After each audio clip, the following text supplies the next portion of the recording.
or where she was living, he assured himself, but simply out of natural human curiosity.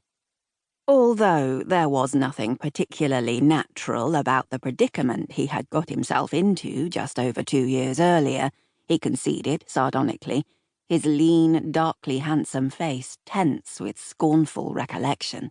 While suffering from temporary amnesia, Gaetano had managed to marry a woman he had known for barely 6 weeks, a woman whom he knew virtually nothing about.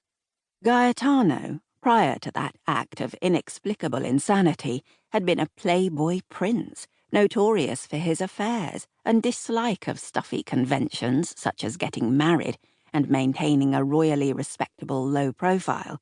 So what the hell had come over him after that accident in the mountains? 2 years on, Gaetano was still struggling to answer that baffling question. And to underline the obvious mistake he had made in marrying the woman, his bride had deserted him at dizzying speed. Gaetano, the son of a mother who had abandoned him as a toddler, had little sympathy for lying, disloyal women who walked out on their responsibilities. That he should also have married the same sort of woman infuriated him, and it only emphasized how unsuitable the wife he had chosen had been. Most particularly a woman who had told him she loved him only hours before running away from him when he had needed her the most.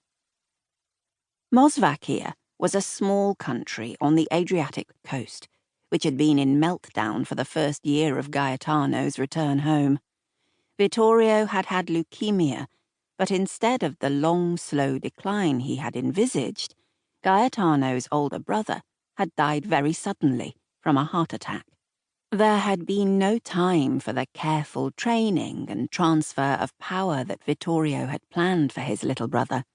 No time for final goodbyes either. Even worse, there had been neither the space nor the privacy for Gaetano to grieve or freak out about the huge responsibility of the throne that had become his without warning. Gaetano had had to bury his personal feelings deep and keep it together for the sake of the Mosvacian people. Wild ideas like abdication had had to be firmly squashed when the streets had filled with candle-holding crowds mourning his brother's demise. Loyalty and respect for Vittorio's dutiful example had gripped him hard. He had toiled through the endless weeks of official mourning, the solemn state funeral rites, and his own subsequent coronation like an automaton, simply making the speeches and performing the duties that were expected of him in his new and unfamiliar role as monarch. Like the rest of Mosvacia, Gaetano had still been reeling in total shock because Vittorio had been the brightest jewel in the Mosvacian crown and an impossible act to follow. Furthermore, nobody had ever expected Gaetano to follow his sibling and end up as king. He was the second son, born from their father's brief second marriage, the literal spare to match the heir. 20 years older than Gaetano and already having ruled for almost as long, Vittorio had married at the age of 40.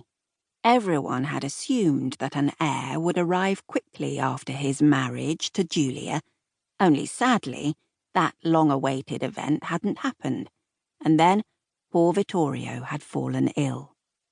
Only months into Gaetano's reign, senior courtiers had begun to hint that Gaetano should now consider finding a bride. He had thought about the runaway wife, who nobody but Dario knew he had, and he had duly redoubled his efforts to trace her and get a divorce. She had been impossible to find, with no social media presence. Suddenly, memory sliced in like a shot of lightning to throw his rational thought processes into chaos.